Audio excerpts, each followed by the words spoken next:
역사를 잊은 민족에게 미래가 없다는 말이 있습니다.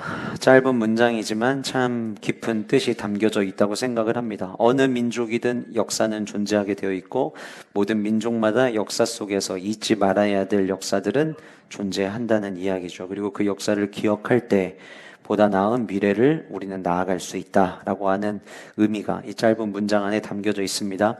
지난 수요일 6월 25일이었습니다. 1950년 6.25 전쟁이 발발한 지 꼭 75년이 되는 날이었죠. 국가보훈부는 매년 6월 호국 보훈의 달로 정하고 매년마다 그 해의 슬로건을 정하게 되는데 올해 국가보훈부가 정한 슬로건은 이런 슬로건이었습니다. 그들이 지켜낸 어제, 우리가 피워낼 내일 이라는 슬로건이었습니다. 선조들이 이 나라를 지키기 위해서 피 흘려가며 지켰던 지난날의 그 6.25의 전쟁을 우리가 기억하고 그리고 그것을 우리의 교훈 삼아 우리의 미래를 한번 멋있게 꽃 피워보자라고 하는 결의가 담겨져 있는 슬로건이라고 생각이 되어집니다. 이처럼 무엇인가를 기념한다라고 이야기할 때 그걸 다르게 표현하면 그냥 단지 그날을 날짜를 잊지 말고 기억하자라는 의미만이 아니라 그날의 역사 그리고 그날의 그 역사를 기억해서 오늘 어떻게 살아갈지 우리의 자세와 태도를 결정하라는 의미가 그 안에 담겨져 있습니다. 오늘 저와 여러분들이 읽은 출애굽기 12장 1절에서부터 12장 1절부터 14절까지의 본문 중에 마지막 14절은 이렇게 끝이 납니다. 너희는 이날을 기념하여, 지금 하나님이 모세를 통해 이스라엘 백성들에게 주시는 말씀인데 너희는 이날을 기념하여 잊지 말라는 거죠. 여호와의 절기를 삼아 영원한 규례로 한 번 드리고 끝나는 게 아니라 앞으로 계속해서 대대로 지킬지니라 라고 하나님께서는 이스라엘 백성들에게 명령하셨습니다. 도대체 이 날이 어떤 날이기에, 그리고 이 날 속에 하나님은 어떤 하나님 아버지의 마음을 담으셨기에, 적어도 이스라엘 민족이라면, 선택받은 민족이라고 한다면 앞으로 이 일을 잊지 않고 매년마다 기억하기를 원하셨을까요? 저와 여러분들은 이스라엘 백성들은 아니죠. 우리가 유대인도 아니죠. 그럼에도 불구하고 이 말씀이 그리스도인으로 성도로 살아가는 저와 여러분들에게 하나님은 무엇을 말씀하기를 원하시는지 오늘 이 말씀을 통해서 저와 여러분들이 함께 살펴볼 수 있기를 간절히 소원합니다. 지난주에 우리가 살펴보았던 흑암 재앙이 끝나고 하나님께서는 모세에게 마지막 10번째 재앙에 대해서 예고를 하십니다. 내가 이제 바로에게와 애굽 땅 위에 한 가지 재앙을 내가 더 내리겠다. 그리고 그렇게 마지막 10번째 재앙이 다 끝나고 난 이후에 애굽 사람들이 너희들을 이 땅에서 보내게 될 것이다, 내보낼 것이다 라는 이야기를 하나님께서는 모세에게 들려주십니다. 그가 너희들을 내보낼 때에 지금까지는 어떻게든 못 가게 하려고 붙잡아 놓는 모습이었지만, 그래서 10번째 재앙까지 온 거 아니에요? 그리고 지난 시간에 우리가 살펴봤던 재앙에서는 처음에는 남자들만 가, 아니면은 두 번째는 남자랑 애들까지는 가는데 가축들은 놓고 가. 계속 뭔가 영원히 보내지 아니하고 어떻게든 그들의 발목을 잡아두려고 하고 어떻게든 다시 돌아오려고 하게 하는 모습이 애굽 사람들의 모습에 나타났다면 11장에 들어가서 하나님께서 모세를 통해 들려주신 말씀은 무엇이었냐면 이제 그들이 제발 가주세요라고 반응하게 될 것이라는 예고까지 하나님께서는 들려주셨습니다. 그러면서 그들이 이제 제발 나가달라고 이야기할 때 남자는 이웃에 사는 남자에게, 여자는 이웃에 사는 여자에게 은부치와 금부치를 요구하여라 라고 하나님께서 말씀하셨어요. 그러니까 빨리 이들을 내보내야 되는데 그냥 내보내게 하지 말고, 그때 우리가 빨리 갔으면 좋겠어? 그래? 그러면 은 줘봐. 빨리 갔으면 좋겠어? 너네 갖고 있는 거 금 가지고 와봐. 이렇게 요구해서 그거 받아서 가라는 거예요. 그러니까 이제는 제발 나가주세요인데 그냥 나가지 말고 그들로부터 받을 수 있는 거 다 받아서 떠나려고까지 하나님께서는 말씀을 하시는 거예요. 이 이야기를 모세가 하나님으로부터 들었을 때 모세는 아마 직감했을 겁니다. 아, 이제 이 지긋지긋한 바로와의 말다툼 그리고 이 신랑이는 이제 끝이 나는구나라고 하는 거를 분명히 모세도 알았으리라 생각이 되어집니다. 그리고 하나님께서는 모세에게 계속해서 이야기하세요. 애굽 사람들로 하여금 너희 히브리 민족 사람들이 호감을 갖게 할 거다. 이게 뭐냐면은 나간다는 거에 대해서 좋아하는 마음을 갖게 될 거다. 그리고 모세 너에 대해서는 바로와 그의 신하들까지 너를 두려워하게 될 것이다 라는 얘기가 쳐졌어요. 그럴 수밖에 없는 것이 지난 시간에 살펴봤던 흑암재앙은 태양의 신이라고 여겼던 바로조차도 아무 쓸모가 없다는 것을 모든 애굽 사람들이 알게 되었고, 애굽 사람들의 입장에서 보면 모세와 바로의 대결에서 바로가 진 것밖에 안 되는 거예요. 그렇기 때문에 이제는 애굽 사람들이 바로를 인정하는 게 아니라 모세를 인정하고 오히려 모세를 두려워하게 될 거라는 이야기까지 하나님께서는 들려주신 것입니다. 이쯤 되면 모세가 바로를 만나러 가는 이 마지막 만남의 자리에서 모세는 더 이상 위축될 필요가 없죠. 이제 끝이다. 이번에 나가면 이제 끝나는 거야 라는 이야기와 나갈 때 그냥 나가지 말고 요구하라는 이야기까지 들었으니 모세의 어깨에는 당당함이 충만했을 것입니다. 그 충만함을 가지고 모세가 바로에게 나아갑니다. 그리고 바로 앞에 가서 외칩니다. 그 외치는 장면이 11장 4절에서부터 등장을 하는데요. 모세가 말합니다. 여호와께서 이렇게 말씀하셨습니다. 내가 한밤중에 애굽 가운데로 지나갈 것이니 애굽 땅에 있는 처음 난 것이 모두 죽을 것이다. 임금 자리에 앉은 바로의 마다들을 비롯해서 맷돌질하는 몸종의 마다들까지 모든 짐승에 처음 난 것은 다 죽을 것이다. 애굽 온 땅에 한 번도 들어보지 못한 전무후무한 큰 부르짖음이 있을 것이다. 그런데 이스라엘 자손에게는 사람에게나 짐승에게나 개 한 마리도 사람뿐 아니라 짐승을 보고서도 짖지 않을 것이다. 여러분, 이 본문이 좀 애매한데요. 세번역은 굉장히 잘 번역이 났어요. 무슨 얘기냐면 애굽에 있는 개들조차도 이제는 너무 이스라엘 백성들이 두려워서 사람들 막 지나가면 옆집 개들 막 짖잖아요. 짖잖아요. 근데 개들조차도 너희 민족을 보고 앞으로 짖는 개가 없을 것이다 라는 것까지 얘기를 하신 거예요. 그러면서 계속해서 말씀하십니다. 내가 이를 통해서 애굽 사람과 이스라엘 사람을 구별하고 있다는 것을 너희들이 알게 될 것이다. 이렇게 되면 왕의 모든 신하가 나에게 와서 내 앞에 엎드려 당신과 당신을 따르는 백성은 모두 제발 나가주십시오 라고 사정하게 될 것이다. 이런 일이 있고 난 다음에 내가 여기서 떠나겠습니다 라고 모세에게 말하라고 했고, 모세가 이야기를 한 거예요. 근데 되게 재밌는데요. 출애굽기 11장 8절 말씀 보시면 출애굽기 11장 8절은 이렇게 이야기합니다. 왕의 모든 신하가 내게 내려와 내게 절하며 이르기를 너와 너를 따르는 온 백성은 나가라 한 후에 내가 나가리라 하고, 거기 뒤에 이렇게 나가요. 내가 심히 노하여 바로에게서 나오니라. 지금까지 여러분 모세가 바로 앞에 가서 화낸 적 있나요? 언제가 끝날 줄 모르니까 화를 못 냈죠. 근데 이제 이게 끝이에요. 그래서 내가 심히 노하여 화내고, 그리고서는 나오는 장면까지 8절에 언급이 되고 있습니다. 여호와께서 모세에게 이르시기를 바로가 너희의 말을 듣지 아니하리라. 이렇게 얘기했음에도 불구하고 결국 바로는 말을 듣지 않죠. 그리고 시작된 내용이 마지막 10번째 재앙, 우리가 잘 알고 있는 장자의 죽음의 재앙에 대한 이야기가 등장을 합니다. 11장에서부터 장자의 재앙에 대한 예고와 그리고 장자 재앙의 스토리가 시작이 되는데, 11장 10절 다음에 12장 29절로 바로 넘어가도 아무런 문제가 되질 않습니다. 엄밀히 말씀드리면 장자의 재앙의 이야기는 11장 10절에서 12장 29절로 넘어갑니다. 그래서 12장 29절에 보면 밤중에 여호와께서 애굽 땅에서 모든 처음 난 것 곧 왕위에 앉은 바로의 장자로부터 옥에 갇힌 사람의 장자까지와 가축의 처음 난 것을 다 치셨다라는 이야기로 넘어가요. 자, 그러니까 중간에 12장 1절에서부터 12장 28절까지는 절기에 대한 지금 이제 설명을 하는 거고, 절기에 대한 설명을 빼도 스토리상으로는, 재앙의 스토리상으로는 아무 문제가 없다는 거예요. 그런데 그 중간에 이 재앙 가운데서 하나님은 이들이 영원토록 이 날을 기념하고 대대로 지킬 규례를 지금 그들에게 정해 주기를 원하시는 것이고, 그 절기가 바로 유월절과 무교절의 절기라고 하는 것을 오늘 우리는 본문을 통해서 발견하게 됩니다. 하나님께서 왜 이 유월절을, 게다가 이스라엘 백성이 처음이자 마지막으로 애굽 땅에서 보낸 유월절 절기였거든요. 너희들이 애굽 땅에서 보낸 이 유월절 절기를 앞으로 잊지 말고 대대로 계속해서 기억하라고 말씀하셨을까요? 하나님은 이것을 대대로 지키라고 말씀하시면서 그 유월절 절기 안에 어떤 하나님의 마음을 이스라엘 백성들에게 전달해 주기를 원하셨을까요?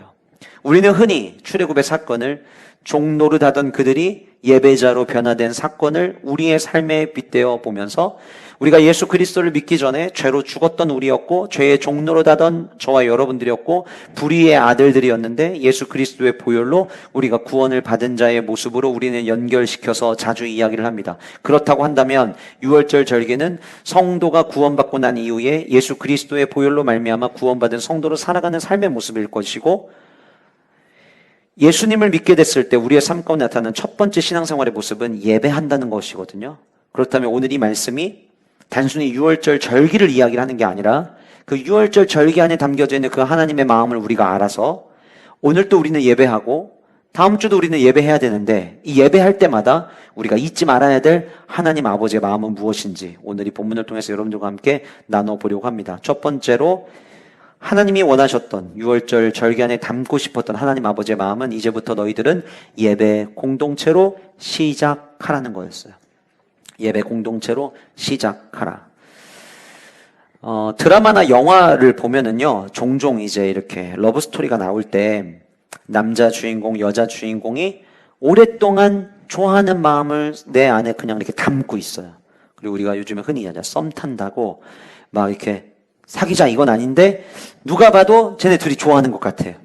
그리고 남자애가 여자애 좋아하는 것 같고 여자애가 남자애 좋아하는 것 같아요. 근데 둘 다 부끄러워서 사귀자라는 말을 못하는 거예요. 그래서 이제 시간이 막 지나요. 누군가에게는 오랫동안 알고 지내던 여사친, 남사친일 수도 있고, 혹은 교회 오빠, 교회 동상일 수도 있고, 요즘에는 연상연하 커플도 많으니까 교회 누나, 교회 동생이었는데 이제 어느 날인가부터 이제 이전에 알던 오빠 동생이 아니라, 이전에 알던 누나 동생이 아니라, 이전에 알던 그냥 친구가 아니라 이제 연인이 되는 거예요.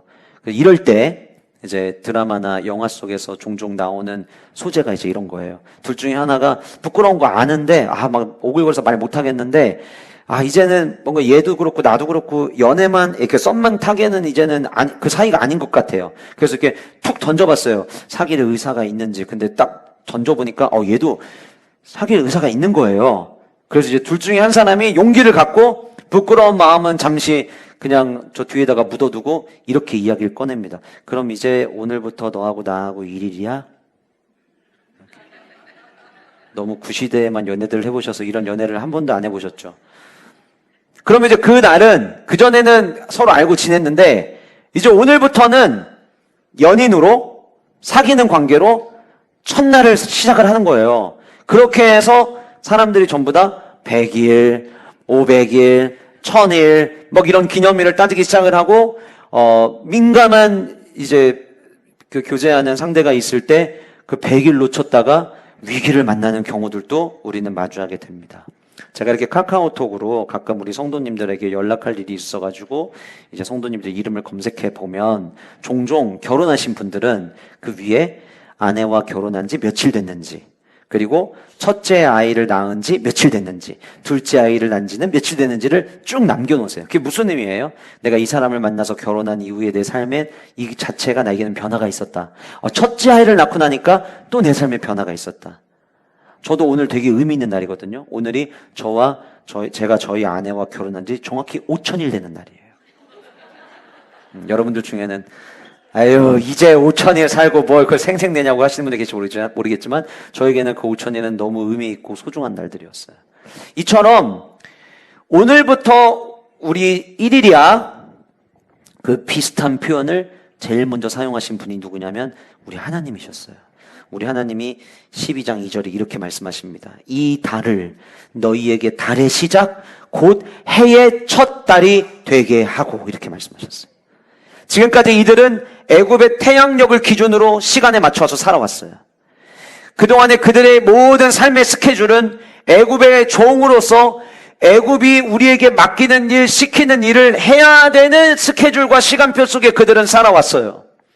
고통 가운데 살아왔고 400년이 넘는 시간 동안 애굽이라고 하는 그 거대 민족의 종노릇하며 살아오는 시간을 그들은 보냈어요.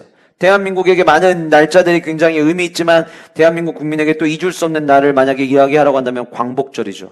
잃어버렸던 빛을 되찾았다. 그래서 이름이 광복절 아니에요? 우리 대한민국이 일제의 식민지 속에서 35년 동안 식민지 치하에 있다가 광복절을 맞이했을 때 온 나라는 기쁨으로 가득했습니다. 고작 35년 일제 치하였는데, 죄송합니다. 고작이라고 표현해서. 저는 어디를 기준으로 둔 거냐면 지금 애굽 사람들의 종노릇 하던 이스라엘 백성들 기준으로 뒀습니다. 그들은 400년이 넘는 시간 동안 종살이를 했어요. 400년이 넘는 시간 동안 종살이를 했는데 하나님께서 이제 그 종살이 하던 식민지의 삶을 끝내게 하시는 거예요. 끝내게 하시고 그들을 새로운 삶으로 시작하시는 거예요. 오늘부터 너희들 이 달은 첫째 달이다. 나하고 새롭게 시작하는, 지난날에 너희들의 과거는 과거대로 끝내고 이제부터는 너희들 나와 함께 동행하는 첫 달이 되는 거야. 여러분, 얼마나 의미 있는 이야기입니까? 그러니까 오늘 본문에 등장하는 12장 2절에 이 달을 너희에게 달의 시작 곧 해의 첫 달이 되게 하라고 하는 거는, 하나님은 지금 이스라엘 백성들에게 나는 너희들과 새로운 시작을 하기를 원해라고 하는 그 시작점을 분명하게 이야기하고 있는 거예요. 물론 당시에 본문에서 이야기하는 이 달이 아비벌이고 그 아비벌이를 달의 시작, 해의 첫 달이 되게 하라고 말씀하셨다는 그 내용들은 나중에 시간이 되면 그 아비벌을 비롯한 모든 니산월 이런 절기들에 대해서는, 우리가 월에 대해서는 살펴볼 수 있겠지만, 제가 오늘 여러분들에게 드리고자 하는 거는 그때 당시는 무슨 달이었고 그 다음부터 그러면 이스라엘 백성들은 어떻게 달을 지켰냐, 이걸 얘기하려고 하는 게 아니라, 제가 오늘 좀 주목하고 싶은 거는 달의 시작 곧 해의 첫 달이 되게 하라는 하나님의 명령이었어요. 하나님은 지금까지의 삶과 전혀 다른 삶, 지금까지는 종노라는 삶이었다면 이제부터는 그 억압의 시간을 끝내고 하나님과 함께 동행하는 새로운 시간을 시작하게 하는, 새로운 시간의 창조를 그들에게 선포하시는 사건이었다라고 하는 거예요. 마치 너희는 이제부터 나의 백성이 되고 이제부터 너희들은 내가 너희들에게 주어지는 시간표대로 너희들은 살아가게 될 것이라고, 너희들은 이제는 종노라는 시간표로 살아가는 게 아니라 내가 원하는 시간표 속에서 너희들은 살아가게 될 거라고 하는 하나님의 선언이었다라고 하는 거예요. 그런데 여러분들 삽지에, 제가 이제 시작하라는 부분을 지금 먼저 말씀을 드린 거예요. 근데 제가 삽지에다가 이제부터 예배 공동체로 이를 제가 이제 설명을 할 건데, 예배 공동체에서 제가 예배 공동체를 전부 다 괄호로 넣지 않고 지금 어떤 단어만 괄호로 넣었죠? 공동체라는 단어를 넣었어요. 자, 왜냐면 지금까지 우리가 10번째 재앙을 살펴오는 동안 하나님은 첫 달 되게 하자라고 이야기할 때 그럼 무엇을 위한 시작이냐에 대해서 여러분들이 다 웬만큼은 직감하실 거예요. 왜냐하면 재앙이 있을 때마다 모세를 바로에게 보냈고, 우리 보내줘, 우리 나가서 하나님 섬겨야 돼, 우리 예배해야 돼, 그거 거절하니까 두 번째 재앙, 우리 보내줘, 우리 나가서 하나님 예배해야 돼, 거절하니까 세 번째 재앙, 이렇게 해서 지금 10번째 재앙까지 왔잖아요. 그러니까 하나님은 이스라엘 백성들을 무엇을 위해서 지금 이들을 건지신다는 거죠? 예배하는 민족 되기 위해서 이들을 건지신다는 거예요. 그래서 여러분들이 예배하는 공동체로 시작하라고 이야기할 때 시작에 대해서 제가 지금 먼저 설명을 드렸지만, 그 시작은 곧 예배자로서의 삶의 시작을 이야기하는 거구나라는 걸 여러분들이 모두 직감했을 거예요. 근데 저는 그 중에서 여러분들에게 뭔가를 지금 강조하고 싶어요. 그 강조하고 싶은 단어가 뭐죠? 공동체예요. 제가 오늘 여러분들에게 강조하고 싶은 단어는 공동체예요. 오늘 본문의 3절 말씀해 보시면, 너희는 이스라엘 온 회중에게 말하여 이르라, 이렇게 본문에 나와 있어요. 성경에서 백성이라고 하는 단위를 히브리어로 표현할 때 제일 많이 표현하는 게 암이라는 단어를 쓴다고 제가 말씀을 드렸어요. 그런데 오늘 이 본문에서 등장하는 온 회중, 이스라엘 온 회중 할 때 이 온 회중에 쓰였던 히브리어가 에다라고 하는 히브리어인데, 이 에다라는 히브리어가 오늘 12장 3절에 처음으로 쓰여요. 다시 말씀드리면 하나님께서 이 에다라는 단어를 지금까지 사용하지 않으신 거예요. 계속 밀어두신 거예요. 나는 이거 12장 넘어가서 난 써야 돼. 그래서 하나님이 이 단어를 계속 아껴두시다가 이제 이들에게 이제부터 우리 새로운 달, 너희들 나와 함께하는 새로운 시간을 한번 시작해보자 라고 하는 그 이야기를 하시면서 3절에 너희는 이스라엘 온 회중에게 말하여 이르라, 이렇게 말씀하셨다는 거예요. 여기서 이야기하는 히브리어 에다는 그냥 단순히 집단, 무리, 백성을 의미하는 게 아니라 분명한 목적을 가진 공동체를 이야기할 때 쓰는 단어가 이 에다라고 하는 단어예요. 그러니까 지금 하나님께서는 이 온 회중이라는 단어를 씀으로 말미암아 너희들의 목적은 이제부터 예배야 라고 하는 거를 이들에게 명확하게 들려주기를 원하셨다는 거예요. 그래서 지금까지 쓰지 않았던 뭔가의 목적으로 공동체를 이루고 목적으로 하나 된 자들을 향해서 쓰는 그 에다라고 하는 단어를 제일 먼저 사용하셨다는 거예요. 마치 이런 거죠. 이제부터 너희들은 예배의 책임을 함께 지는 언약 공동체야. 그냥 예배라는 종교 행위만 드리는 것이 아니라 온 회중이 함께, 온 예배자가 함께 참여하여 전인격적으로 하나님을 만나고 경험하고 전인격적으로 만나서 함께 공동체를 세워가는 너희들은 예배 공동체야를 지금 하나님은 가르쳐 주시는 거예요. 자, 그런데 이 말 이후에 그러면 그 주님이 원하시는 예배 공동체는 어떤 모습을 가지고 있어야 되느냐에 대해서 굉장히 중요한 말씀을 이어서 하십니다. 먼저 그 앞부분을 보시면, 뒷부분을 보시면 이달 열흘에 너희 각자가 어린 양을 취할지니, 여기 각자라고 번역을 했어요. 그래서 우리가 한글을 우리가 쓸 때에 각자 몇 시까지 오세요? 그러면 각각 개개인을 의미하는 단어로 쓰이잖아요. 그래서 오늘 본문에서 각자 어린 양을 취하라고 하니까 우리가 어떻게 이해를 하냐면 한 사람이 한 마리씩 양 잡으라는 얘기인가 보다 이렇게 생각을 하는데, 이 각자라고 하는 단어가 오늘 본문의 히브리어로 이시라고 하는 단어를 쓰고 있는데, 이시라는 단어는 두 가지 의미를 갖고 있어요. 하나는 개개인, 두 번째는 남자라는 의미를 가지고 있어요. 그런데 이 이시라는 단어가 문맥 속에서 종종 가정의 가장을 의미하는 단어로 쓰이는데, 그 문맥이 바로 오늘의 본문이에요. 오늘 본문 보시면 뒤에 각 가족대로 그 식구를 위하여 어린 양을 취하라고 말한 문맥을 봐서 앞에 이야기하는 각자는 단순한 각자를 얘기하는 게 아니라 각 가정의 가장을 이야기하는 것으로 봐야 문맥이 자연스러워요. 너희 각 가정의 가장들은 어린 양을 취하는데 가족대로 그 식구를 위하여 어린 양을 취하라, 이렇게 들리는 거예요. 그런데 중요한 포인트는 여기서 나옵니다. 4절에 이렇게 나와요. 그 어린 양에 대하여 식구가 너무 적으면 그 집의 이웃과 함께 사람의 수를 따라서 하나를 취하며 각 사람이 먹을 수 있는 분량에 따라서 너희 어린 양을 계산할 것이며, 이렇게 나옵니다. 각 가정의 가장이 가족 식구들대로 양을 잡아. 이게 3절 말씀이라면 4절은 그런데 만약에 인원이 부족하면 이웃집이랑 같이 해야 돼, 이걸 얘기하시는 거예요.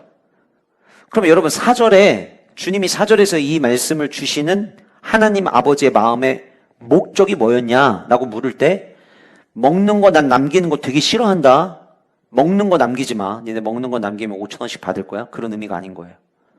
오늘 본문 속에서 하나님께서는 예배 공동체로 시작할 것을 이야기를 하시면서 예배 공동체에 앞으로 너희들의 삶 가운데, 지금까지는 그러지 않았겠지만 앞으로 너희들의 삶에 일상처럼 돼야 되는 게 있어, 이걸 앞으로 계속해서 영원토록 지켜야 돼 라고 말씀하신 내용은 나눔과 섬김이었어요.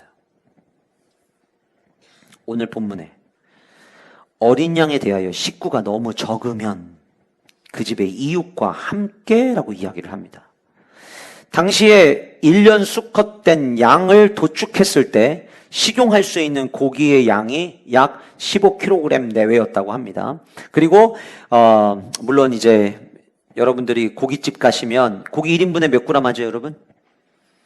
지금 정말 짜게 주는 곳은 뭐 150g을 1인분으로 하는 곳도 있고, 어떤 데는 뭐 250g을 1인분으로 하는 데도, 1인분으로 정하는 데도 있죠. 근데 사실상 식당의 1인분 기준을 몇 g으로 두느냐는 그렇게 사실 의미가 없죠. 어차피 여러분들은 배부를 때까지 드실 거니까 그게 그렇게 의미는 없어요. 근데 15kg의 내외라고 했을 때 500g을 1인분으로 먹어도 30명이 먹는 양이에요.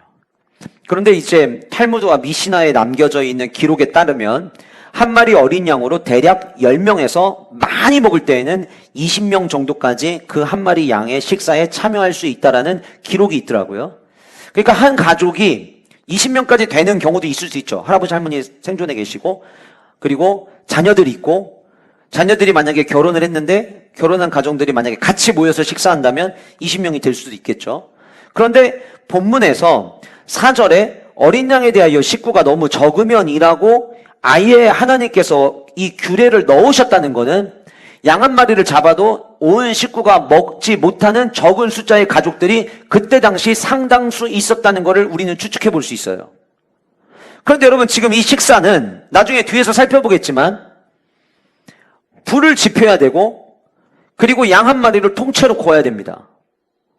통째로 구우면 불 붙이고 고기 굽고 양쪽에서 돌리고, 이게 그냥 정육점 가가지고 고기를 떼어가지고 와가지고선 집에다가 그냥 빨리 브루스타 위에다가 구워 먹고 나가는 게 아니라 이거를 하기 위해서는 할 일이 많아요. 우리 집 식구들만 양 한 마리 잡아가지고 피 빼고 고기 구워 먹는 거, 이게 여간 복잡한 일이 아니에요. 아까 말씀드린 것처럼 정육점에 사오는 게 아니니까. 그런데 지금 하나님은 많은 식구들이 한 마리를 가지고 오롯이 우리 식구가 다 해결할 수 있는 가정이 많지 않다는 것을 아셨고, 그리고 예배 공동체로 너희들 지금부터 시작하는 거야 라고 에다라고 하는 단어를 처음 쓰시고 난 다음에 이 음식을 먹는 규례 가운데 가장 먼저 꺼내신 이야기가 뭐냐면, 너희들 숫자로 부족하면 이웃을 초청해서 같이 먹으라는 거예요. 그 이웃은 어떤 이웃입니까? 함께 출애굽하는 예배 공동체의 이웃인 거예요. 우리 가정에 누군가를 초대해서 함께 식사한다는 거, 예전에 어른들이 이렇게 이야기하죠. 아유, 괜찮아요. 수저하고 젓가락만 놓으면 되죠. 오세요. 이렇게 얘기하시죠. 근데 지금 여기는 수저, 젓가락만 놓고 식사하는 그런 상황이 아니에요. 빨리 먹고 출애굽해야 되는 상황이에요. 우리 집도 짐 싸서 움직여야 돼요. 바빠 죽겠는 거예요. 여러분, 이삿날 다른 사람 우리 집에 초대해서 식사하시는 분들 계세요? 이삿날은 절대 초대 안 합니다. 지금 이때는 이스라엘 백성들 모두가 다 이제 애굽이라고 하는 이 땅에서 어디로 갈지는 모르지만 하나님이 지시할 땅을 향해서 이사 가는 거예요. 그 이사를 가기 위해서는 이것저것 챙길 것도 많을 거고, 그런데 하필이면 그날 하나님께서는 어린 양을 잡으라고 이야기하셨고, 그 어린 양도 너희들의 숫자로 다 해결이 안 되면 이웃을 초청하래요. 여기서 중요한 하나님의 예배 공동체를 향한 하나님의 마음이 담겨 있는 거예요. 너희들이 구원받은 것은 너희들 개개인의 구원이 아니라 공동체가 구원받았음을 기억하라는 것과, 공동체를 집안에 초청해서 식사를 한다는 것은 엄청 불편함이 많이 따라요. 그럼에도 불구하고 그 구원에 감격하며 하나님의 은혜를 나눌 수 있어야 된다는 걸 얘기하는 거예요. 사랑하는 성도 여러분, 오늘날에는 적지 않은 사람들이 내 생각이 더 중요하고 내가 느낀 감정이 더 중요하다고 주장하는 목소리가 갈수록 커질 거예요. 저는 교회도 별반 차이가 없다고 생각합니다. 교회도 저는 우리 모든 교회의 모든 세대가, 우리 어른 세대들이 물려준 좋은 전통들은 잘 이어갔으면 좋겠는데, 흔히 우리가 이야기하는 젊은 세대들, 우리가 막 MZ 세대들 이렇게 이야기할 때에 힘들고 어려운 거 안 하려고 하죠. 어느 교회는, 저는 우리 교회 가지고 있는 전통 중에 목장마다 돌아가면서 청소하는 거, 저는 우리 교회 주신 전 축복이라고 생각을 합니다. 그런 아멘들 안 하시지만 축복이라고 저는 생각합니다.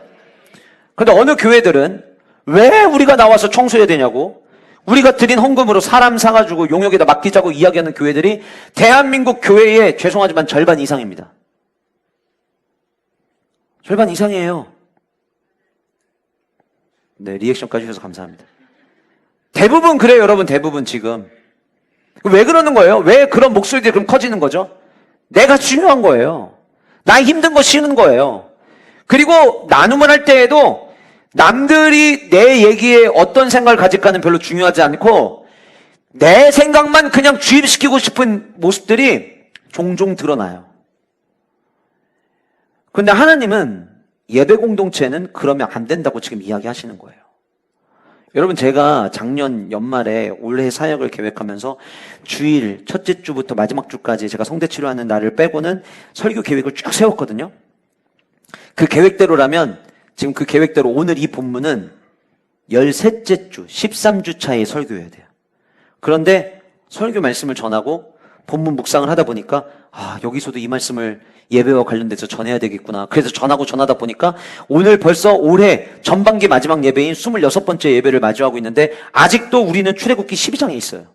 그런데 여러분, 제가 오늘 이 말씀을 준비를 하면서 안 믿는 분들, 안 믿는 분들이 약간 믿음이 없거나 모든 걸 그냥 다 우연으로 보는 분들은 그냥 아다리가 잘 맞았나 이렇게 생각할지 모르지만, 저는 오늘 이 말씀을 전하는데 본문이 이 내용이 나오고, 그리고 온 회중에 대해서 심지어 서로 이웃을 초청해서 먹을 걸 나눠 먹으라는 이 말씀이 오늘 나오는 거에 대해서 저는 하나님의 섭리라고 느꼈어요. 왠 줄 아세요? 이번 주 수요일 액체 이사이에요. 왜 저만 하나님의 섭리에 감동한 것 같죠? 이번 주 수요일 액체 이사이에요. 제가 그래서 목자 톡방에 올려드렸어요. 기존에 우리 액체 이사이에는 밖에 식당에서 모이시는 목장들도 있으셨거든요. 근데 이번은 가정에서 모여달라고 제가 목자분들한테 요청했어요. 왜냐면 이 감격을 이번 주 수요일에 여러분들이 목장에서 오롯이 느끼기를 저는 너무 원하고 있어요. 여러분, 이건 엄청난 감격이었습니다. 이웃 사람을 초청해서 단순히 식사한 게 아니었어요, 여러분. 이 식사하는 동안 사망의 권세가 넘어가는 거였어요. 그 가정에서 함께 식사하면서 구원의 감격을 함께 경험한 거예요. 여러분들이 만약에 그때 함께 서로 양을 잡아서 식사를 했던 그 자리에 여러분들이 있었다면 우리가 먹는 사이에 사망의 권세가 지나가는 것을 식사하면서 여러분들이 경험하고 있다면 곳곳에서 곡소리가 들리는데 우리는 아무도 죽지 않고 함께 식사하고 있다는 그 현장에 여러분들이 있었다면 주변에 곡소리가 울리기 시작하면서 그때부터는 여기는 눈물의 식사였을 거예요. 여러분, 우리의 소그룹은 이런 감동이 있어야 되지 않을까요? 우리의 소그룹은 그냥 각자 하나님 앞에 나와서 예배하고 나는 소그룹 같은 거 상관 안 하고 그냥 나 혼자 신앙생활 할 겁니다. 이게 아니라 구원의 그 감격을 때로 내가 잃어갈 때 그 구원의 감격을 가지고 있는 또 다른 성도의 그 고백과 간증을 들으면서 다시금 내 안에 구원의 감격을 부릴 듯하는, 그래서 모든 소그룹은 하나님께서 베풀어 주신 그 구원에 감격하면서 눈물의 고백과 하나님을 향한 온전한 감사가 남겨져 있는 소그룹이 돼야 되는 거 아니냐는 거예요. 그리고 그 소그룹은요, 귀찮아도 불편해도 나눔과 희생과 배려가 전제돼야 되는 거예요. 여러분, 남의 집의 사람을 우리 집으로 초청해서 양을 잡고 그리고 그 양을 그대로 구워서 다 익을 때까지 기다렸다가 먹는다? 아까 말씀드렸죠? 이거 끝나고 이제 출발해야 돼요. 정신없는 데예요. 그런데 주님은 그렇게 하라고 명령하셨어요. 이런 자리를, 식사 자리를 마련하기 위해서는요, 기본적으로 내가 우리 집에 초청되는 그 사람을 섬길 마음이 있어야 돼요. 기본적으로 그 사람들에 대한 배려가 있어야 돼요. 여러분, 분명히 이번 주에 가정에서 예배드리시는 그 정해진 가정 리스트가 쭉 올라왔는데 그 가정에 집으로 초청하시는 호스트분들은, 성도님들은 아마 모르면 몰라도 오늘 예배가 끝나고 난 이후부터 수요일까지 청소들 하실걸요? 난 청소할 생각 없었는데. 아니에요. 하셔야 돼요. 왜 그럼 청소하는 거죠? 왜요? 상대방을 향한 배려인 거예요. 나는 오히려 막 이렇게 지저분한 게 난 마음이 편안한데 여러분들이 편해도 다른 사람이 편하지 않으면 청소해야 되는 거예요. 제가 지금까지 대신방이든 어떤 신방이든 신방 갔을 때 야, 어떻게 이렇게 하고 살지? 라고 생각했던 분들은 단 한 분도 안 계셨어요. 여러분들은 그 신방을 받기 위해서 누군가를 초청하기 위해서 사전에 상대방을 배려하고 준비하신 거예요. 식사를 한다는 거, 물론 여러분들 중에는 우리 각자 하나씩 반찬 만들어서 옵시다. 그 만드는 과정도 섬김이에요. 희생이에요.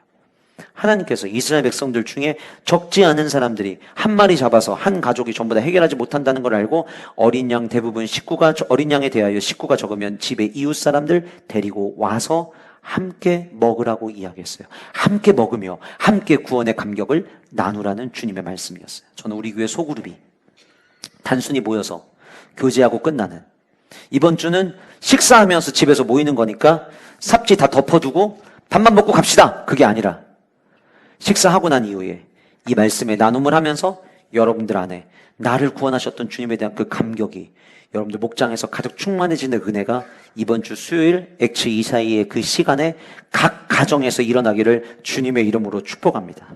축복합니다. 예. 누군가를 초청해서 같이 시간을 보낸다는 거 쉬운 일이 아니에요. 불편함이 따라요. 그런데도 하나님을 예배하며 나도 하나님을 예배하고 내 옆에 있는 성도도 하나님을 예배한다면 우리는 그 하나님 한 분으로 연합을 경험한 자들이 되어야 되는 거예요. 우리 지금 계속 매주 금요일마다 연합에 대해서 설교하고 있는데 그 연합된 자로서 연합된 성도들을 함께 품어주고 배려하고 섬기고 희생하는 우리 아름다운 공동체가 우리 모든 소그룹 가운데 있기를 주님의 이름으로 축복합니다. 구약에서 오늘 본문에 등장하는 온 회중이라는 단어가 히브리어로 에다라고 말씀드렸죠. 구약에는 히브리어를 썼어요. 신약에는 헬라어를 썼어요. 그러면 구약의 히브리어를 신약의 헬라어로 바꿔야 되잖아요. 구약에서 온 회중을 의미했던 에다라고 하는 단어를 신약의 헬라어로 번역한 단어가 에클레시아예요. 그래서 사도행전 7장 38절에 스데반이 광야 교회라고 표현을 했던 이유가 광야의 에다를 헬라어로 번역하니까 교회가 됐기 때문인 거예요. 그러니까 여러분, 이 말인즉슨 교회는 이렇게 정의하는 거예요. 교회의 모든 성도들은 하나님을 예배하는 것이 삶의 시작이 돼야 되는 사람들이고, 교회는 하나님을 예배하는 자들은 서로 불편하더라도 함께 초청하여 그들과 영적인 교제를 하는 곳이 교회가 되어야 한다는 거예요. 저는 제가 지난주 금요일 저녁에도 설교하면서 그런 말씀 드렸지만, 저는 우리 교회가 사람의 취향과 사람을 기쁘게 하는 교회가 아니라 성경이 원하는 교회의 모습을 따라가는 그런 교회 되기를 간절히 소원합니다. 때로는 그렇게 따라가는데 불편함과 그리고 어색함이 있을 수 있어요. 그럼에도 불구하고 저와 여러분들을 하나님께서 구원해 주시고 주의 자녀로 부르실 때에는 받았던 거 그냥 그거는 이쪽 한쪽에다 놓고 여전히 니들 하고 싶은 대로 살아가 아니라 성경 말씀을 주신 이유는 구원받은 성도로서 이제는 말씀대로 살라는 초청이 있었다는 것을 저와 여러분들이 기억하시면서, 우리 영가족 공동체는 온 회중에다 에클레시아로 함께 초청하고 배려하고 섬기고 나눔이 삶의 모습으로 남겨진 예배 공동체가 될 수 있기를 간절히 소원합니다. 두 번째, 6월절에 담긴 하나님 아버지의 마음은 무엇이었냐면 피 흘림이 있어야 구원을 얻을 수 있음을 기억하라는 거였어요.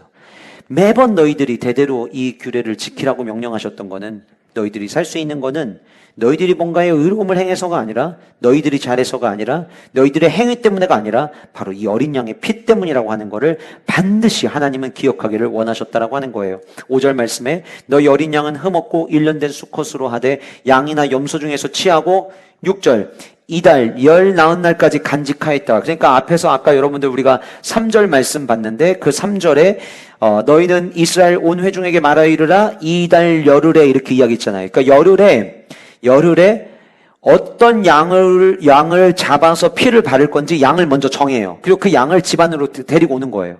데리고 와서 열 나흘째 때까지 죽이지 않고 가지고 있는 거예요. 이걸 통해서 하나님이 원하셨던 거는 뭐냐면, 하나님께 드리는 제물이 일시적이라도 구별된 상태여야 된다는 것을 이스라엘 백성들에게 던지고자 하시는 하나님의 메시지였습니다. 지난주에 우리가 함께 살펴봤던 말씀이 여기서도 나오는 거예요. 지난주 여러분 말씀을 기억하시죠? 예배는 내가 원하는 방식, 내가 원하는 스타일대로 예배 드리는 게 예배가 아니라, 예배는 하나님이 정해주신 방법대로 드리는 게 예배라고 제가 말씀드렸죠.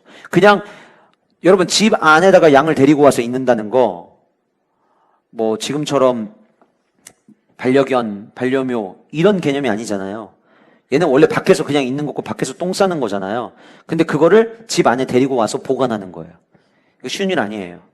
만약에 삶의 편리를 따진다면 그냥 안에 들여오라고 와서 데리고 있으라고 했지만, 아우 난 양 너무 싫은데, 아우 난 양 그런 거 싫은데, 막 그런 거 있잖아요. 강아지 보면 막 이렇게 막 온몸에 솟아치는 것처럼 양 보면 그런 분도 있을 수 있어요. 오늘 왜 이렇게 공감들을 못 하시죠?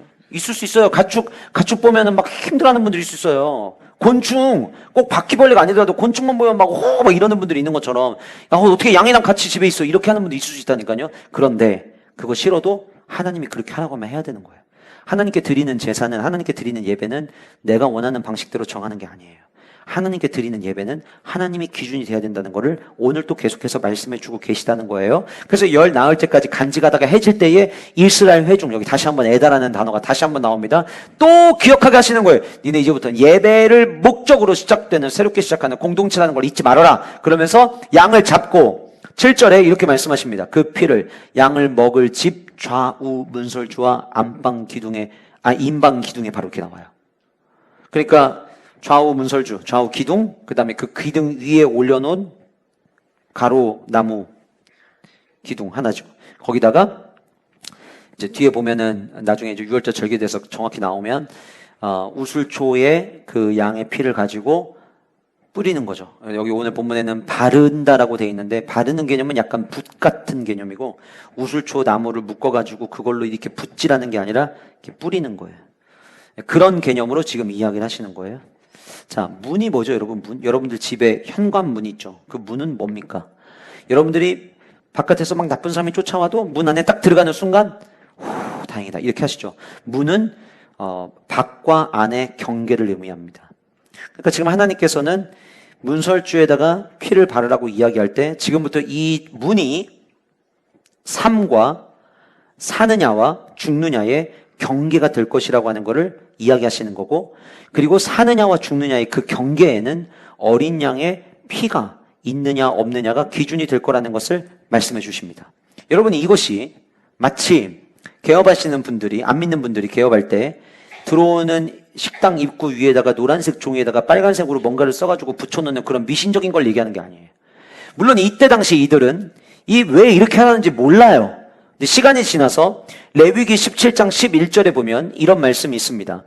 육체의 생명은 피에 있음이라. 내가 이 피를 너희에게 주어 제단에 뿌려 너희의 생명을 위하여 속죄하게 하였나니 생명이 피에 있으므로 피가 죄를 속하느니라. 나중에 레위기 가서 하나님께서는 왜 그렇게 시켰는지에 대해서 이야기를 하시면서 피에 곧 생명이 있다. 생명이 곧 피다라고 하는 것을 말씀해 주셨어요.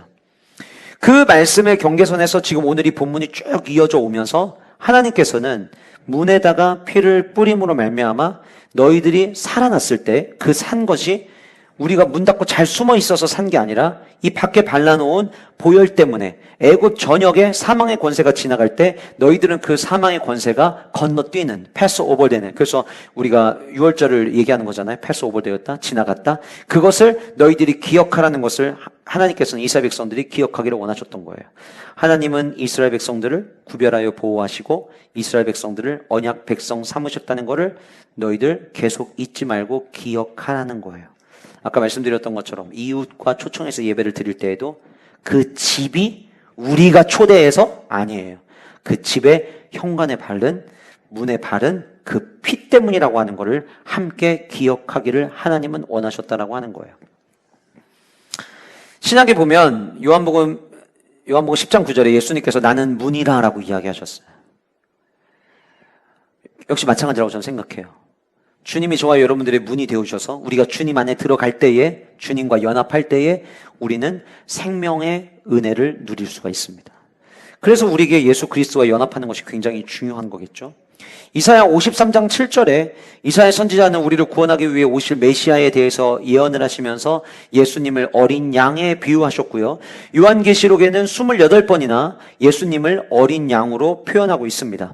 베드로전서 1장 18절 19절에서 베드로 사도는 이렇게 이야기합니다. 너희가 알거니와 너희 조상이 물려준 헛된 행실에서 대속함을 받은 것은 은이나 금같이 없어질 것으로 된 것이 아니요. 19절 같이 읽겠습니다. 시작.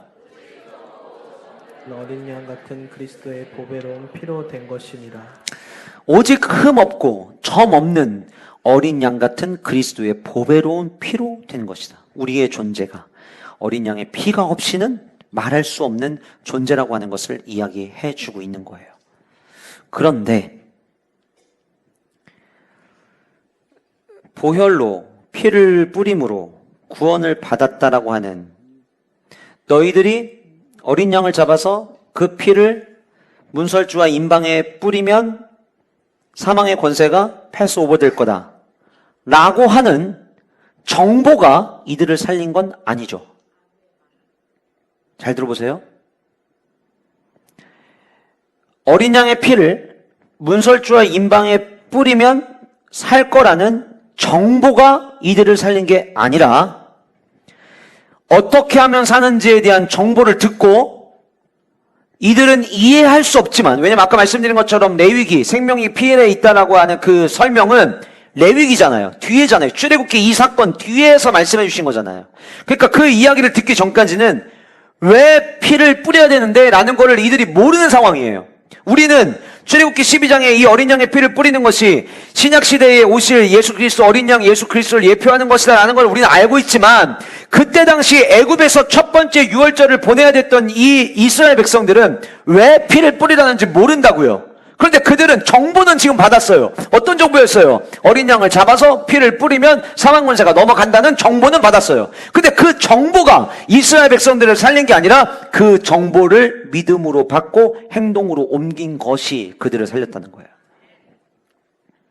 하나님이 우리에게 원하시는 것은요, 단순히 예수 그리스도의 보혈이 너희들을 구원했다는 정보를 우리가 알기를 원하시는 게 아니라 예수 그리스도의 보혈로 구원함을 얻었다면 그 하나님께서 우리에게 주시는 말씀을 믿고 그 말씀을 정보로 받는 게 아니라 그 말씀을 아멘으로 믿음으로 받아 그 말씀대로의 삶을 살아감으로 말미암아 구원의 완성을 이루기를 오늘 또 우리 모든 예배자들에게 하나님은 원하신다라고 하는 거예요.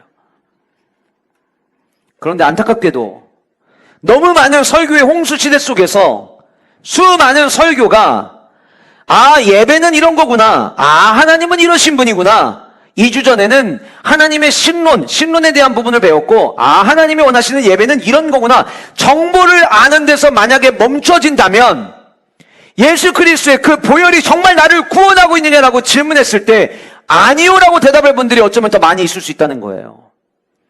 오늘 또 우리에게 주님이 원하시는 것은 똑같이 오늘 본문에 나온 것처럼 어린 양의 피 때문에 너희들이 산 거야 라는 것을 기억하기를 원하시는 것은 그거를 아는 게 중요한 게 아니라 그 말을 아멘으로 받고 믿음으로 받아서 그대로 행동으로 옮겨야 된다라고 하는 메시지를 여전히 우리에게 던지고 계시다는 거예요. 여러분, 조금 전에 저와 여러분들이 이제부터 예배 공동체로 시작하라는 대제를 받았죠.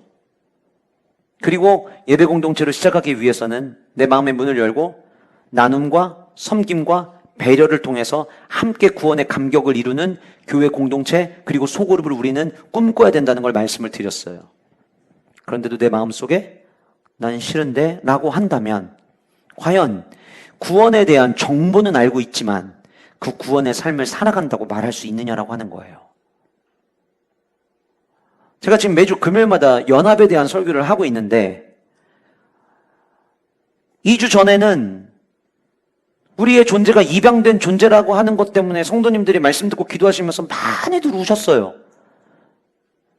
그 운 게 중요한 게 아니라 그 입양된 자의 입양의 목적이 제자도와 하나님 나라 확장이라는 얘기를 들었다면 그 이후에 그 말씀 이후에 온전한 제자가 되기 위한 노력과 하나님 나라 확장을 위해서 나는 무엇을 했느냐에 대한 질문을 던져야 되는 거죠. 말씀을 듣고 끝난다면 그 말씀만으로 만약에 우리가 구원을 이룬다면 죄송하지만 들어가는 식당에 노란 종이에다가 빨간색 글씨 써가지고 붙이는 거랑 뭐가 다릅니까, 여러분? 아무런 다를 바가 저는 없다고 생각하는 거예요. 그러나 하나님께서 원하시는 거는 오늘 이 말씀을 통해서 저와 여러분들에게, 여러분 우리가 잘 아는 이스라엘 백성들이 불뱀에 물려서 죽을 때 하나님께서 어떤 해결책을 주셨죠? 노뱀 장대에 걸어가지고 그거 본 자들은 살 거라고 얘기했죠. 여러분 그게 무슨 의학적입니까? 그게 어떤 과학적인 의미가 거기 담겨져 있나요? 막 그 불뱀에서 원적에서 눈빛이 막 나와가지고 그 불뱀이랑 눈 마주치면 막 낫는 거예요? 아니에요.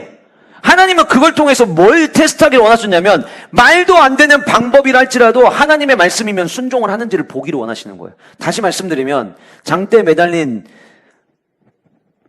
이 노뱀을 본 자는 살 것이다라고 하는 그 하나님의 말씀은 순종하는 자는 산다는 거예요. 너희들 말이 이해가 잘 안 되지? 어린 양을 잡아서 피 뿌리는 가정은 사망권세가 넘어간다는 거. 우리는 이거를 성경을 이후에 배워서 아니까 스토리를 당연하게 여기지만 그때 당시 살았던 그 사람들의 입장에서 한번 생각을 해보시라고요. 이게 뭐 양을 잡는 것부터 열째 날 선택해서 열을 낳을 때까지 데리고 있는 것부터 여간 귀찮은 게 아니에요. 그런데 하나님은 이 모든 과정을 통해서 내가 너희들에게 내려준 방법대로 너희들이 순종하는지 훈련하시는 거예요. 왜요? 예배 공동체에게 중요한 거는 하나님의 말씀을 정보로 받는 게 아니라 믿음으로 받아 순종하는 삶이 중요하기 때문이라고 하는 거예요. 구원은 언제나 정보의 축적이 아니라 구원은 믿음의 순종을 통해서만 완성됩니다. 목사님 우리 구원 받았는데요. 그렇죠. 성경에 뭐라고 얘기합니까? 구원의 완성을 이루라. 왜요? 구원의 완성을 이루라는 게 뭐예요? 구원받은 자라면 주의 말씀에 순종함으로 말미암아 복음에 합당한 구원받은 자로서의 삶을 살아가라는 거예요. 그래서 단순히 피 흘림이 있어야 구원을 얻을 수 있다라는 그 문장만 우리가 만약에 정보로 받아들인다면 우리의 삶에 아무 일도 일어나지 않습니다. 그때 당시 그들이 믿음으로 받아 움직였던 것처럼 문설주의 피를 바른 손은 행함이 있는 손이었던 거예요. 양을 잡기 위해서 움직였던 그들의 발걸음은 행함이 있는 발걸음이었던 거예요. 저는 우리 모든 영가족들이 하나님의 말씀을 받고 믿음이 따라오는 손, 믿음에 의해서 행함이 있는 발 되시기를 주님의 이름으로 축복합니다. 축복합니다. 그래서 보혈이 날 구원한다? 이건 여러분들 제가 더 이상 안 가르쳐도 교회 신앙생활 1년만 하셔도 예수님의 십자가가 날 구원한다는 거 다 알아요. 다. 모르지 않아요. 다 알아요. 그런데 그거보다 더 중요한 거는 말씀을 정보 지식으로 받는 게 아니라 믿음으로 받아 순종해야 된다. 그게 예배자다. 그거를 너희들 대대로 지키라고 하나님은 말씀하셨다는 거예요. 세 번째로 6월절이 된 게 하나님의 마음, 우리가 예배드릴 때 우리를 향한 하나님의 마음은 뭐냐? 고난의 때를 잊지 말고 기억하라는 거예요. 뭐를 잊지 말고 기억하라고요? 고난의 때를 잊지 말고 기억하래요. 여러분 8절에서부터 10절까지의 내용을 보면은요, 8절에서부터 10절까지 등장하는 모든 내용이 다 하나님이 뭔가의 의도를 담아두셨어요. 자, 보실게요. 그 밤은 6월절 사건이 일어나는 밤이죠. 그 밤에 이제 어떻게 해야 되는지 말씀하십니다. 고기를 불에 구우라는 거는 8절에도 나오고 9절 뒷부분에도 나와요. 9절에는 날것으로나 물에 삶아서 먹지 말고 머리와 다리와 내장을 다 불에 구워 먹으라고 이야기하는데, 불에 구워 먹으라고 하는 거는 뭐 여러 가지 의미를 갖고 있지만, 다 구우라고 하는 거는 양 전체를 온전히 다 구워서 먹으라고 하는 거는 그리스도의 희생이 어떤 희생에 부분적으로만 참여하는 게 아니라 그리스도의 희생에 온전히 다 참여하라고 하는 하나님의 초청이기도 했어요. 그런데 날것으로 먹는 거는 하나님께서 기뻐하지 않으셨고, 그러면 삶는 방법은 시간이 오래 걸려요. 불을 지펴야 되고 물을 끓여야 되고 물 끓일 솥도 필요하고 양 한 마리를 통째로 넣어야 되는데 시간이 너무 많이 걸려요. 그래서 하나님은 그들이 신속하게 반응하게 하기 위해서 구워 먹으라고 말씀을 하셨어요. 자, 구워 먹는데 그다음 쓴 나물과 아울러 먹으라고, 무교병과 쓴 나물과 아울러 먹으라고 이야기합니다. 무교병은 누룩이 없는 떡이죠. 죄 없으신 예수님의 순결함을 상징하는 것이기도 하지만 당시에는 이들이 지금 이 예식이 끝나고 난 다음에 급히 떠나야 되기 때문에 발효할 시간이 없는 거예요. 그러니까 이 안에서도 신속성, 빠르게 움직여야 될 그들의 지금 현재 상황을, 긴박함을 이 무교병을 먹으라고 하는 거 이야기 안에 담겨져 있어요. 부풀리지 말고 있는 그대로, 그 모습 그대로 빨리 떠나라고 하는 이야기, 죄 없으신 예수님의 순결함을 담고 있는 거예요. 쓴 나물은 애굽에서의 고된 생활을 너희들 같이 먹어라, 이렇게 얘기를 하는 겁니다. 그 다음에 날것으로나 물에 삶아서 먹지 말고 머리와 다리와 내장 다 불에 구워 먹으라는 거는 조금 전에 제가 말씀드린 것처럼 부분적으로만 참여하지 말고 예수님의 온전한 희생에 다 참여하라는 초청이었고요. 10절에 이야기하는 아침까지 남겨두지 말라고 하는 것은 오늘 이 밤이 구원의 밤이라고 하는 걸 너희들이 기억하고 지체하거나 미루지 말고 이 한 번의 사건을 온전히 받아들여라. 예를 들면 이런 거죠. 우리도 예수 그리스도께서 십자가에 못 박혀 죽으신 그 단번의 제사를 통해서 영원한 생명을 얻은 것처럼 그 한 번으로 끝나는 거지. 그거 가지고 남겨뒀다가 그 다음 또 먹고 그래서 구원의 감격이 이번에도 필요하고 두 번째도 필요하고 이렇게 하지 말으라는 하나님의 바람이었어요. 남은 것은 전부 다 불사르라고 하는 거는 하나님께 드려진 그 거룩한 제물이 남용되거나 일상에서 다른 것과 섞이지 않게 하기를 원하셨던 하나님의 마음이었어요. 자, 제가 지금까지 8절에서부터 10절까지 등장하는 각 내용들이 무엇을 상징하는지 여러분들에게 말씀을 드렸어요. 다 의미가 있어요. 근데 그 중에서 제 마음에 턱하니 걸렸던 게 뭐였냐면 쓴나물이었어요. 아까 말씀드렸던 것처럼 쓴나물은 뭘 의미한다고 했죠? 애굽에서 종노릇 하면서 있었던 고난을 얘기하는 거예요. 400년이 넘는 시간 동안 종살이 했어요. 뭐 어떻게 그들이 괴로웠는지 우리가 다 기억 못 하더라도 내가 애를 낳는데 애를 죽이라고 하면 죽였어야 되는 고통의 시간도 지나왔었고요. 그 다음에 우리의 그 모든 노동력을 다 착취해서 그 엄청난 국고성을 짓는데 다 투입이 됐어요. 어떤 사람은 국고성을 짓다가 그때 당시에는 안전장치 하나 없이 국고성을 졌을 텐데 국고성 짓다가 발 헛디뎌서 굴러 떨어지면 그냥 현장에서 죽는 일도 비일비재했을 것이고요. 그리고 성경에 나오는 거지만 벽돌 만드는데 지푸라기 하나도 주지 않고 벽돌 만들으라고 해가지고 그것 때문에 괴롭고 힘들었던 시간도 통과했어요. 지나오면 여러분 1년, 2년, 3년, 35년 대한민국 일제의 식민지 35년만 생각해도 끔찍했던 사건들이 그렇게 많은데 400년이 넘는 시간 동안 종살이를 했으니 얼마나 끔찍한 아픔처럼 느껴지는 것들이 많이 있겠습니까? 근데 우리가 고통 가운데 있는 사람들을 만나면 우리는 종종 우리 성도님들 중에도 어려운 가운데 있거나 고통 가운데 계신 분들이 계시면 권면하고 위로하면서 이런 표현 종종 하죠. 시간이 지나면 다 잊혀질 거예요. 빨리 그 아픔과 상처가 아물어서 잊혀지기를 기도할게요. 우리 이런 위로 종종 하죠. 교회 다니면 서로에게 그렇게 얘기해 주는 게 맞는 거 아니에요? 근데 우리 하나님은 지금 오늘 뭐라고 얘기하시는 거냐면 이거 대대로 지키라고 말씀하셨거든요. 이거 기념하고 뭘 기념하라고 뭘 대대로 지키라고 말씀하셨냐면 너희들 애굽에서 고난당한 거 기억해야 돼, 이렇게 가시는 거예요. 아픈 상처는 지우는 게 맞는 것 같은데 아픈 상처를 하나님은 지금 기억하라고 말씀하시는 거예요. 고난의 때를 지나고 있는 성도들을 보면 하나님 속히 우리 성도의 가정에 고난의 때가 지나가게 해달라는 기도가 절로 나옵니다.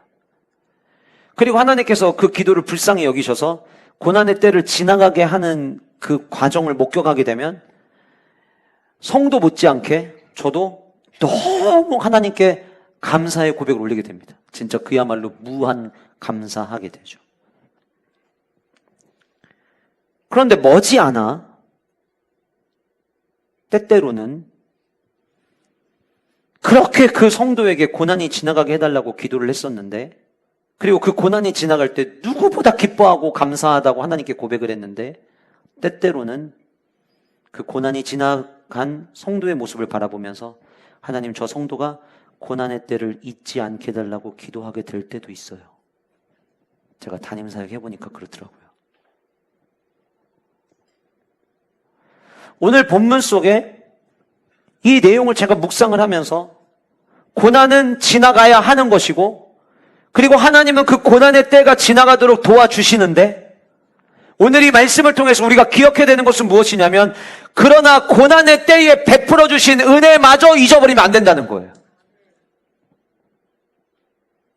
그러니까 오늘 본문 속에서 쓴 나무를 먹으라고 말씀하셨다는 것은, 고난을 잊지 말라는 하나님의 말씀은 너희들이 애굽에서 종노릇 할 때 얼마나 힘들었는지 그 고통 다 끄집어내서 그 고통 때문에 시달려라를 말씀하시는 게 아니라, 그 고통의 때를 잊지 말라는 거는 항상 유월절을 지킬 때마다 쓴 나무를 씹고 또 씹으면서, 그래 맞아, 옛날에 우리의 민족이, 우리의 과거가 이렇게 쓰고 썼지, 그거 생각하라고 말씀하신 이유는 그 썼던 지난날의 과거에서 하나님께서 어떻게 건져주셨는지, 10가지의 재앙을 통해서 그냥 내보내는 게 아니라 이제 은을 주고 금을 줘서 그거 전부 다 가지고 그 고통의 때를 지나가게 하신 그 하나님을 잊지 않기를 원하셨던 하나님 아버지의 마음이 담겨져 있다는 거예요. 여러분, 그 마음이 오늘 이 예배 가운데서 동일합니다. 하나님은 저와 여러분들이 어떻게 예배하기를 원하시는 줄 아세요? 우리는 고난의 때 지나고, 그 고난의 때, 여러분, 우리가 오늘 제가 가만히 생각해 보면은요, 우리 교회 성도님들 중에 고난 없이 여기까지 오신 분들이 계실까 생각해 보면 아무도 안 계신 것 같아요. 그게 가정적인 어려움이든 경제적인 어려움이든 건강의 어려움이든 한두 번은 다 그 고난의 때를 통과하신 것 같아요. 그런데 하나님은 그 고난의 때에 그때그때마다 어떻게 건져주셨는가를 함께 기억하기를 주님은 원하신다는 거예요. 고난 없는 분 여러분들 아무도 안 계셨어요. 그런데 오늘 우리 이렇게 예배하고 있죠. 어떻게 우리 이렇게 예배하고 있죠?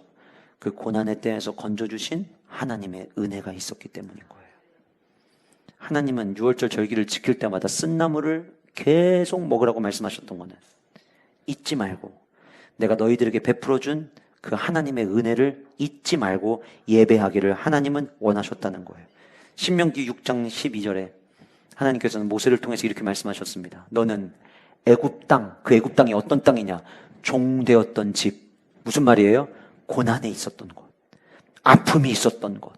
그런데 거기서 나를 인도하여 낸 여호와 너의 하나님을 잊지 말라.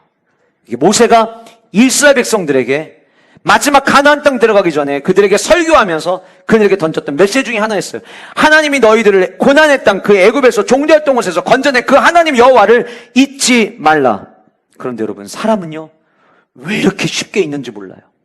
그래서 신명기 8장 11절에서부터 14절에 이런 말씀이 계속해서 이어집니다. 내가 오늘 내게 명하는 여호와의 명령과 법도와 규례를 지키지 아니하고, 하나님의 명령과 규례와 계명을 지키지 않는다는 것은 잊었다는 거예요.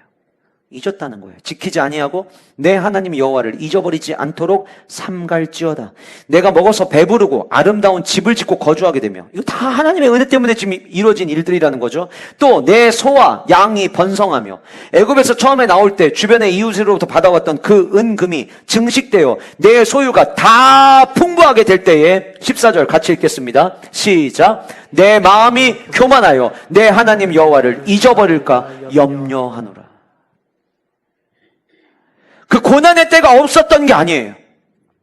그 고난의 때의 시간이 지나서 이렇게 재산이 증식되고 풍족했던 것, 누구 때문이라는 거예요? 건져주신 하나님의 은혜 때문이라는 거예요.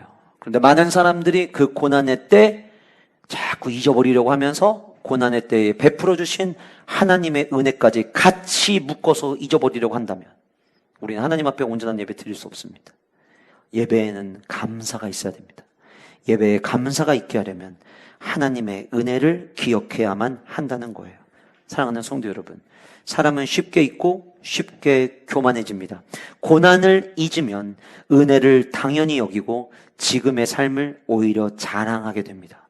간절히 소원하기는 우리 영가족 모두 고난을 잊지 않았으면 좋겠습니다. 아픔을 잊지 마시라는 게 아니라 그 아픔이 있었을 때에, 고난이 있었을 때 하나님이 나를 어떻게 이끌어 주셨는지를 항상 기억하면서 예배할 때마다 감사로 예배드리는 우리 영가족들 모두가 되시기를 주님의 이름으로 축복합니다. 마지막 네 번째로 6월절에 담긴 하나님의 마음, 예배자에게 원하시는 하나님의 마음은 무엇이냐면 응답과 순종의 자세를 유지하라는 거예요. 응답과 순종의 자세를 유지하라. 11절 말씀은 전부 다 신속하게 반응하기 위한 하나님의 당부였습니다. 너희는 그것을 이렇게 먹을지니 허리에 띠를 띠고, 허리에 띠를 띈다는 것은 떠날 준비가 맞춰진 상태예요. 이제는 바로 출발만 하면 되는 바로 그런 상태. 영적으로는 순종할 준비, 하나님의 인도에 즉각적으로 반응할 자세를 얘기하는 거예요.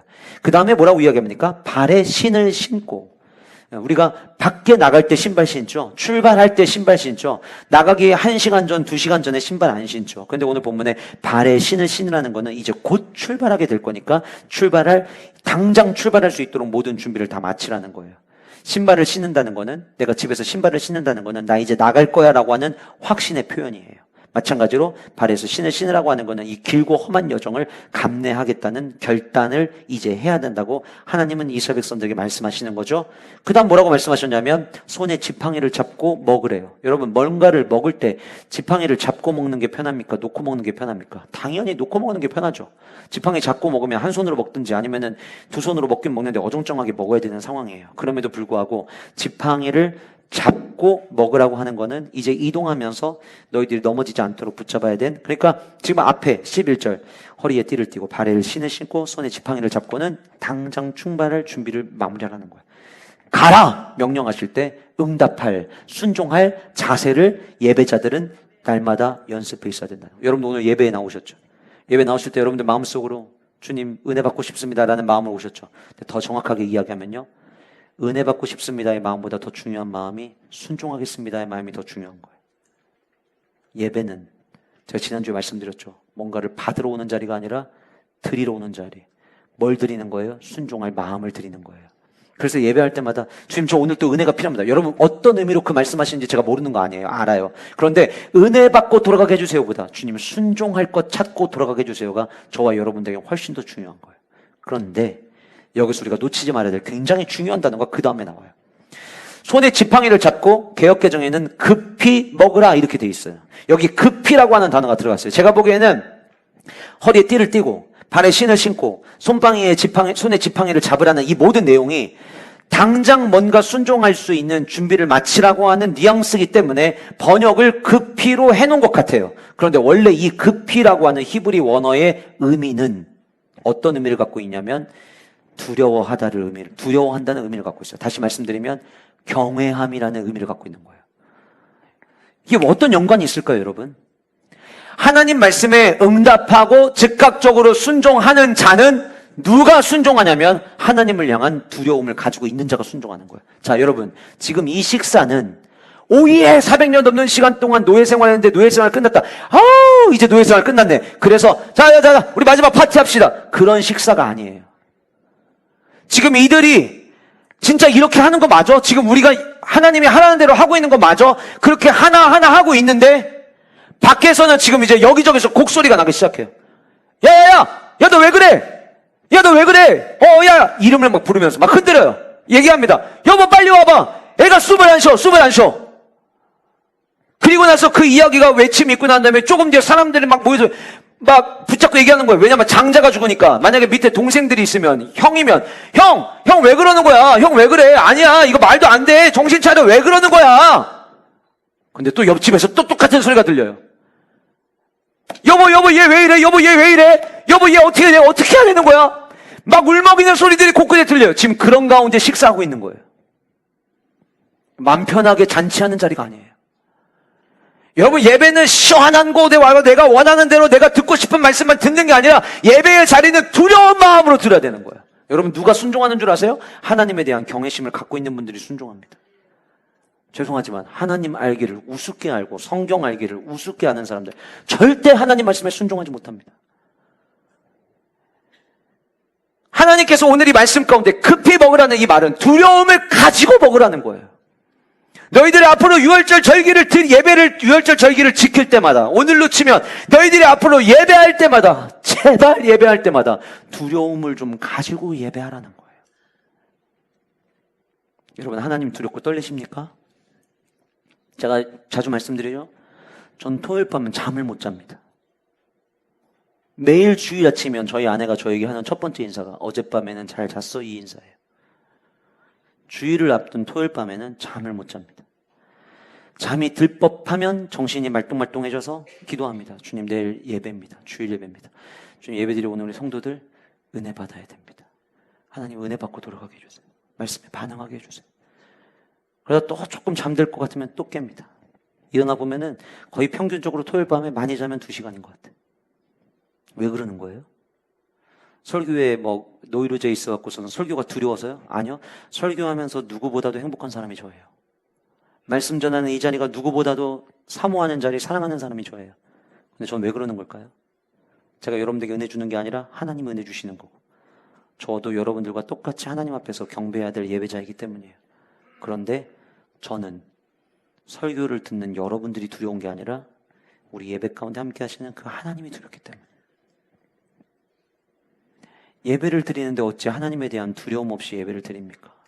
나의 예배의 자세가 어떤지 한번 잘 보세요. 그 예배의 자세는 내가 지금 하나님을 어떻게 경외하고 있는가와 연결되어 있습니다.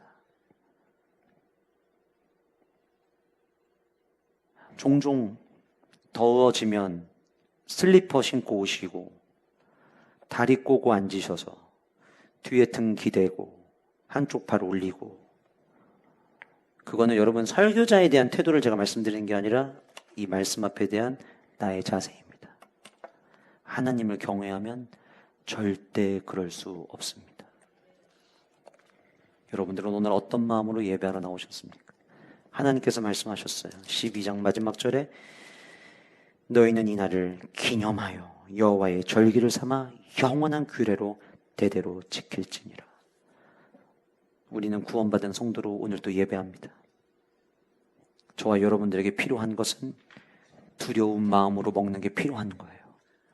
경외함으로, 엎드림으로 주님 앞에 예배하며 나아가는 은혜가 저와 여러분들의 삶 가운데 있기를 주님의 이름으로 축복합니다. 오늘 4가지를 함께 살펴봤습니다. 이제부터 예배 공동체로 시작하라는 주님의 마음. 예배 공동체에 필요한 것은 섬김과 나눔과 배려가 있어야 된다. 단순히 음식을 남기지 말라는 게 하나님의 목표가 아니라 함께 나누라는 거. 그게 번거롭고 조금 불편하더라도 예배 공동체라면 이제는 하나 돼야 된다는 것을 가르쳐 주신 사건이었다. 피 흘림이 있어야 구원을 얻는다라고 하는 문장 모르는 분은 아무도 없어요. 그러나 피 흘림이 없이는 구원이 없다는 걸 믿고 내가 행동으로 옮길 때 구원의 역사가 이루어진다는 걸 기억하면서 저와 여러분들의 삶 가운데 하나님의 말씀을 믿는 데서 아는 데서 끝나는 게 아니라 정보 전달로 받고 끝나는 게 아니라 믿어 행동하는 은혜가 우리 모두에게 있기를 간절히 소원합니다. 고난의 때를 잊지 말고 기억하라는 것은 그 아픔과 상처를 꺼내라는 게 아니라 그 아픔과 상처의 때 그거를 이기게 하셨던 하나님의 그거보다 더 컸던 은혜를 잊지 말고 기억하라는 주님의 마음이라는 거 여러분들 꼭 기억하시고, 응답과 순종의 자세, 하나님을 두려워하는 자가 그 자세를 유지할 수 있다. 그래서 우리 모두가 하나님을 두려워하는 마음으로 예배하는 예배자 되시기를 주님의 이름으로 축복합니다.